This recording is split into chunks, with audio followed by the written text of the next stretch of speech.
Hey everybody, I'm Jason with Upshifting Adventures. First of all, thank you so much by stopping by and checking out this video. If you're not a subscriber already, please consider hitting that subscribe button for me. I love getting new subscribers, keeps me motivated to keep making these videos. So right now I'm currently in the Rocky Mountains on this beautiful, beautiful late September day here in Colorado, and I wanted to do a long-term review of my HUSQVARNA 701 Enduro.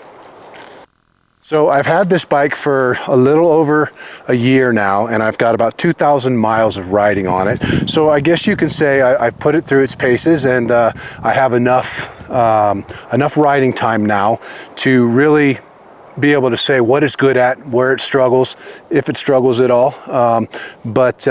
Yeah, so I just thought it'd be a good idea to do a video on it, and in case you're interested or in the market or want to know more about the 701 Enduro. So I recently got done upfitting it with a bunch of performance parts, and I can't tell you the difference that it has made.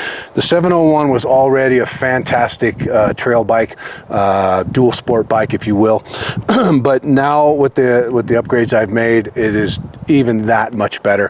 And I'll get into that as we go along.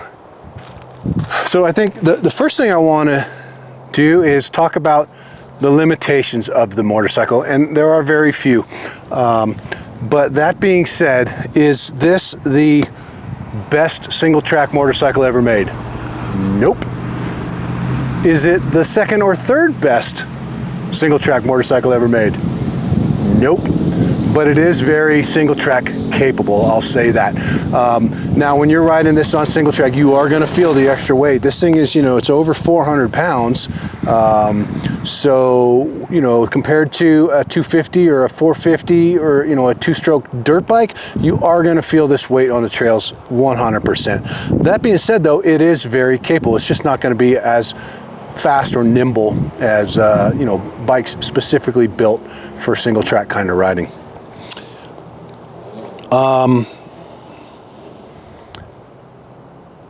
Now, what about highway riding? This bike, of all the dual sports that I've ridden, conquers the highway better than all of them, if you ask me. It will easily cruise at 70, 75 miles an hour all day long, and do it somewhat comfortably. Now, I will say, if you are going to do a lot of high-speed riding, you do want to put a steering damper on this motorcycle. It does have a tendency to get speed wobbles at higher speed, especially on pavement. That being said, it's not unmanageable. I don't have a steering damper on here yet. I chose to put my money elsewhere on some other performance parts. Eventually I will get a steering damper, but again, I just chose to put the money elsewhere. Okay, so recently I took this bike out to Ouray and Silverton and Lake City area in western Colorado. And while it did really, really well, I felt that it was kind of lagging a little bit going, climbing some of the steeper ascents up at, 10, 12, 13,000 feet. Could be because I'm a 240-pound rider, but even so, I thought it could use a little bit more. So I brought it home and I decided to put a bunch of power adders on it. And what I added was, I added a Power Commander 6 and the Dyno Auto Tune. If you're not familiar with the Auto Tune, what that does is, the Power Commander, you change the mapping of the bike, right? You tell it how much fuel you want and when and all that stuff. Well, what the Auto Tune does is it changes that in real time, right? So if you're at, let's say, sea level, and you set your parameters for, 13.6 or 13.8 to 1 fuel air mixture, when you leave that area and you go into higher altitudes, your fuel mixture is going to change. So what the auto tune does, because it replaces the O2 sensor, the stock O2 sensor with an aftermarket O2 sensor for the auto tune program, is it makes all adjustments in real time as you're riding. So as you're gaining elevation or dropping elevation, it's constantly keeping up with that. It's a really, really fantastic addition to the Power Commander. So with that being said, I initially I have an Aero slip-on exhaust, and I bought an Aero header to go with it. But the Aero header comes with a 12mm O2 sensor bung, which is the same as the factory or stock O2 sensor. The Dyno Tune is a 18mm O2 sensor. So instead of having to re-drill and re-thread another bung for the Dyno, for the Aero header, I went ahead and I bought the Tecmo header that comes with an 18mm threaded bung for the Dyno Tune O2 sensor. Now, if you're not ready to put the O2 sensor on yet, but you do want to put a Power Commander on there, and you're going to put another header on there, the Tecmo also comes with a 12mm adapter, so you don't have to thread the larger O2 sensor from the Dyno kit. You can use the stock O2 sensor from the bike. So, and then if you decide to upgrade later with the Dyno tuner, the Dyno Tune auto tune, excuse me, then you can do that too. Okay, so some of the other mods that I've made to the bike so far, I did replace the sprockets and chain. I went with a DID Gold series chain.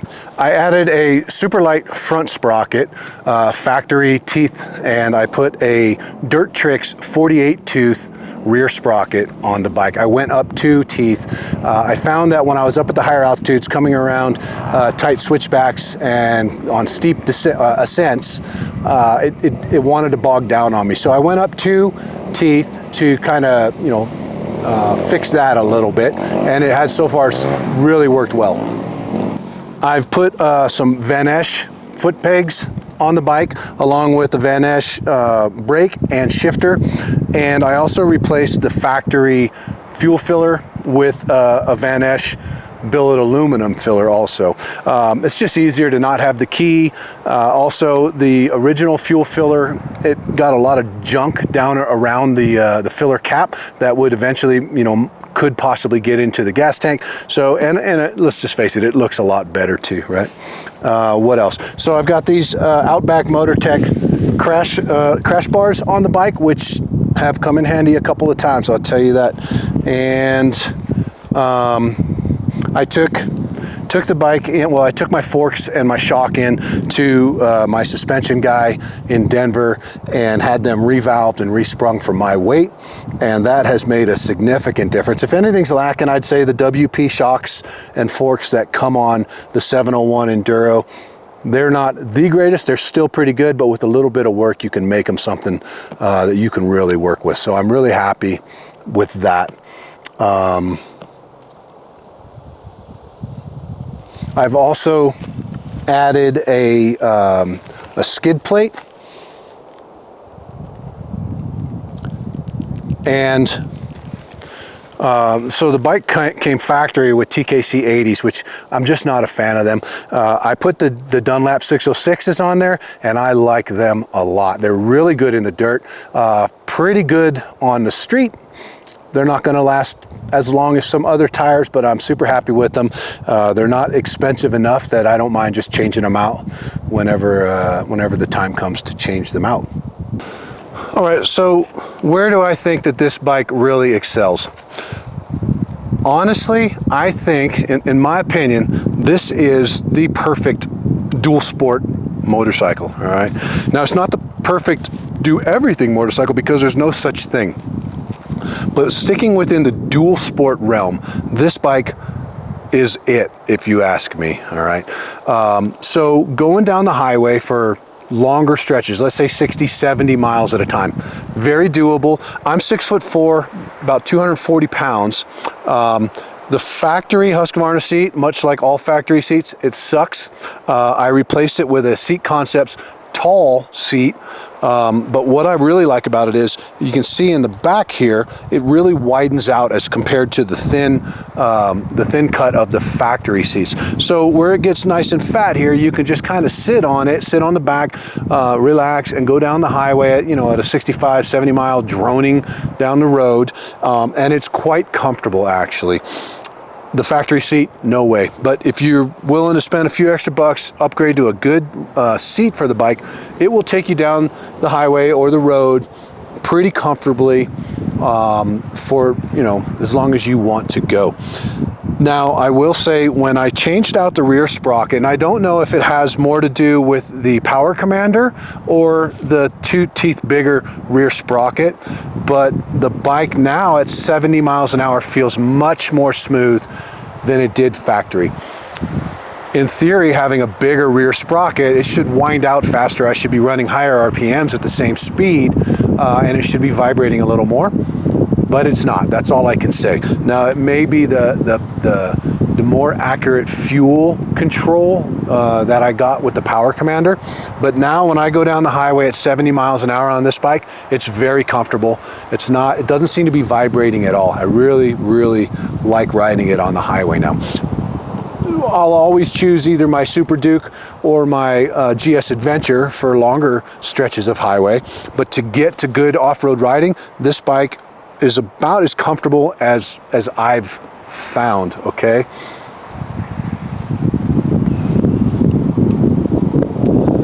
Now, once you get to the dirt, where is this bike best? I mean, going down long stretches of dirt road, it's great at that too, obviously, because it goes down highway really well. But when I was out in western Colorado a few weeks ago, riding basically 2-track, 4-wheel drive tracks, RZR, that kind of thing, I was so impressed with how this did. It goes over technical terrain like nobody's business. It's very stable, very planted. I did not lay it down one time, which I'm glad because it is heavy. So you lay this thing down a few times and you're going to start to feel it for sure. But so impressed with riding this thing. I went up over Corkscrew and Hurricane Pass, Engineer Pass, California, Cinnamon. I did a couple hundred miles in a day, and it was equally comfortable on the highway, on the dirt roads, as well as off-road on 2 tracks, even technical rocky ascents. It just crushed it all. Super, super happy with the bike. If you're wondering about the capabilities of the 701, I think it can do just about everything pretty darn well. I'm very, very happy with this bike. Some of the features with the bike are that it has 2 ignition maps, one for street riding, one for off-road. All you have to do is up on the handlebar here, there's a little button that says map, which you can change in between map 1 highway and map 2 off-road. And it also has a traction control button. Now to turn off the traction control, when you turn the bike on, is by default traction control is on. What does that mean? It means it won't let the rear tire spin, it won't let you wheelie, the standard traction control stuff, right? So to turn off the traction control, you just push down on the button and hold it for a count of 5 and let go, and you'll see the TC or traction control light up orange. That means the traction control is turned off. Another function that the bike has is when you start it up, it is always in ABS mode, okay? To turn off ABS mode, you just reach up here and you push on the ABS button for 6 seconds, and the ABS mode turns off. When the ABS mode is turned off, you still have ABS on the front, but you can block the rear tire, which is really nice off-road, so you can, block it and pull it around corners and stuff like that. The speedometer or the screen for the bike, very simple. It only has a couple of functions. In order to reset your fuel mileage, you just push on the right button and hold for 3 seconds, and it zeroes itself back out. And it's got a oil temp light, and it has a light for your blinkers, and that's really about it. There is, if you run it low on fuel, in the bottom right corner of the display, the fuel light will come on to let you know you need to fill up soon. The bike comes with Brembo brakes, which is really great. It actually stops pretty darn well. You know, big Brembo brakes. Everybody knows Brembos are the best, and it does come with Brembo brakes, so that's good.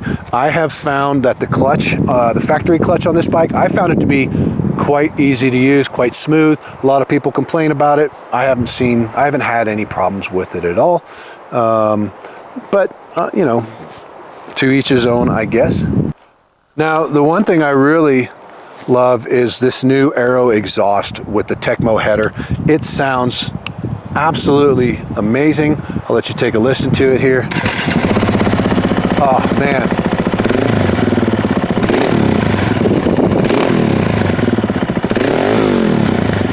Woo. It sounds so good. But in all honesty, it has really increased the power band of this bike. So as most people who are familiar with the 701 know, the bottom of the power band is really kind of weak on this bike. Now you get it up to, you know, the high mid to the high end of the RPM range, and it really takes off like a rocket. With the addition of the power commander and the auto tune though, it pulls hard through the entire RPM range in every gear. So impressed with it. On the highway in 6th gear, if I need to pass, I just roll on the throttle and I pass. I don't have to downshift anymore. So super impressed with the way the power commander has really refined the power control of this motorcycle. So guys, I really cannot say enough about the HUSQVARNA 701 Enduro. I think it is a fantastic dual sport bike. A little on the pricey side, sure, but I think you get everything you pay for with this bike. So I'm going to go take it on some single track right now and head down to my favorite watering hole. Thank you so much again for watching the video. If you liked it, please give me a great big thumbs up. And again, don't forget to hit that subscribe button for me, okay?